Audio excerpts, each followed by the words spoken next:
စင်ကာပူဘောလုံးလောကမှာလည်း DMF ကစားတဲ့ကစားသမားတွေများစွာရှိပါတယ်။ထိုအထက်ကမှကျွန်တော်မေခမှာလက်ရှိကစားနေတဲ့ကိုဝဏနဲ့ရဲရင်ကြောင်းပြောပြချင်ပါတယ်။သူတို့နှစ်ယောက်ရဲ့ကစားတဲ့ပုံစံကတကယ်ကိုတော်တော်များများတူပြီးတော့ဖြတ်ထုတ်တဲ့နေရာမှာလည်းတူမတူအောင်ချွေးချွန်ကြပါတယ်။သူတို့ရဲ့ play style ကိုကြည့်ရင်မိတ်ဆွေကြည့်ရင်သိမြင်နိုင်ပါတယ်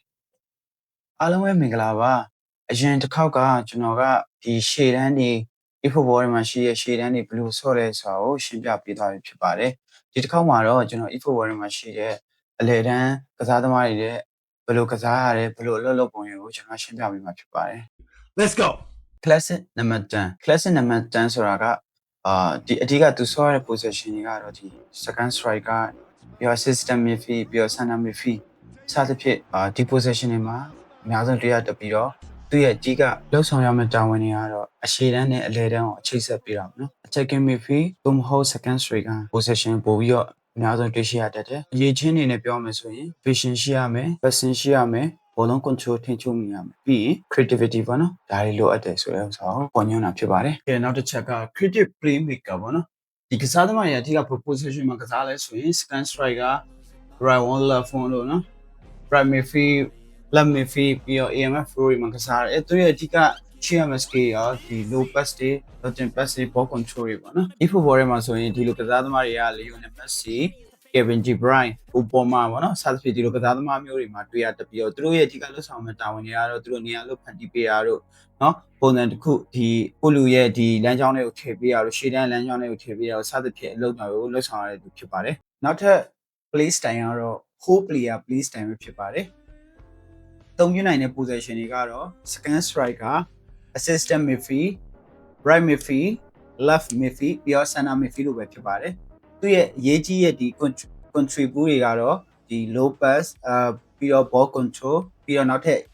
တစ်ချက်အရေးကြီးတာ stamina ပေါ့နော်အဲ့ဒီကစားသမားကိုဥပမာပြရမယ်ဆိုရင် football ထဲမှာဘယ်လိုကစားသမားတွေအများဆုံးတွေ့ရတတ်လဲဆိုရင် Bellingham တို့ Griezmann တို့နော် Bruno Fernandes လို့ပေါ့နော်သူတို့အများဆုံးတွေ့ရတယ်ဒီ four player ရဲ့အဓိကလှုပ်ဆောင်ချက်တွေကဘာလဲဆိုရင်ဒီတိုက်စစ်အလုပ်လုပ်တဲ့အချိန်မှာဆိုရင်တစ်ဖက်နောက်တန်းတွေရဲ့ဒီအလဲပိုင်းပေါ့နော်အလဲပိုင်းဒီ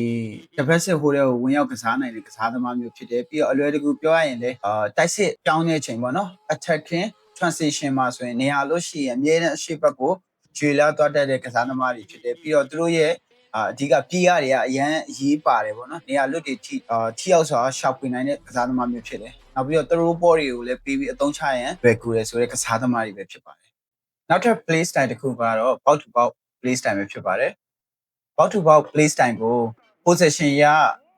right midfield left midfield center midfield နဲ့ defensive midfield တို့မှာကစားလို့ရပါတယ်သူရဲ့အဓိက key point ကတော့ဒီ low pass နဲ့ stamina ရှိဖို့လိုတယ် e-football မှာဆိုရင်ကျွန်တော်ဒီကစားသမားတွေကိုနော် Real Madrid မှာရှိတဲ့ Valverde ရဲ့ဒီ Arsenal ကစားသမားနော်ကွင်းနဲ့ကစားသမား Declan Rice တို့မှာကျွန်တော် e-football မှာဆိုရင်ဒီလိုကစားသမားမျိုးတွေကိုတွေ့ရတတ်တယ်ဘောက်တူဘောက် play style ကဘယ်လိုမျိုးလဲဆိုရင်ဒီကွင်းထဲမှာဆိုသူ့ရဲ့လှုပ်အားကအမြင့်ဆုံးကစားသမားလို့သတ်မှတ်ဖော်ပြလို့ရတယ်နော်သူရဲ့လှုပ်ရှားနိုင်တဲ့နယ်ပြည်တွေမှာဆိုရင်ဒီကျေပြန့်တဲ့ level မှာဆိုရင်ဒီခံစစ်နဲ့တိုက်စစ်ကိုပြောင်းလဲမှုအချိန်မှာအရန်အထောက်ပံ့ဖြစ်တဲ့ကစားသမားတွေပဲဖြစ်တယ်နော်သူရဲ့အဓိကတာဝန်တွေကတော့ဒီမိနစ်60လုံးနော်မပင်မပန်းပဲအဆက်မပြတ်ထောက်ပြန်ကစားပေးဖို့ဖြစ်တယ်အဲ့တော့သူ့မှာ stamina တို့ဒီ defensive awareness ရဲ့ offensive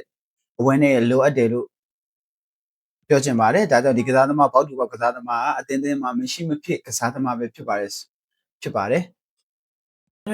position တစ်ခုက destroyer ပေါ့နော် destroyer က CMF တို့ DMF ပြီးတော့ CB တို့နေရာမှာကစားရတဲ့ကစားသမားဖြစ်ပြီးတော့သူတို့ရဲ့စွမ်းဆောင်ရည်ကတော့နော် defensive engagement ရှိရမယ် aggression ရှိရမယ်ပြီးရင် physical contact ရှိရမယ်ပေါ့နော်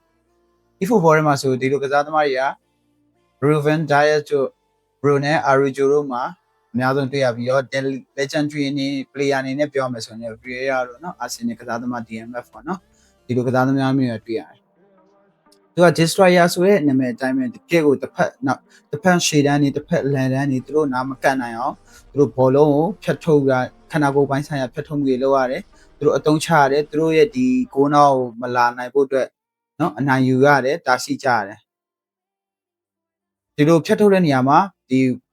physical contact ဖြစ်တဲ့ body နဲ့တိုက်ထုတ်တာရှိသလို tackling လို့ခေါ်တဲ့ဒီ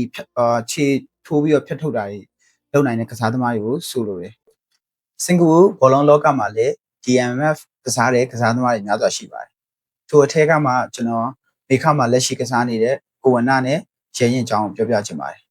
သူတို့နှစ်ယောက်ရဲ့ကစားတဲ့ပုံစံကတကယ်ကိုတော်တော်များများတူပြီးတော့ဖြတ်ထုတ်တဲ့နေရာမှာလည်းတူမတူအောင်ချွေးချွန်ကြပါတယ်သူတို့ရဲ့ play style ကိုကြည့်ရင်မိတ်ဆွေကြည့်ရင်သိမြင်နိုင်ပါတယ်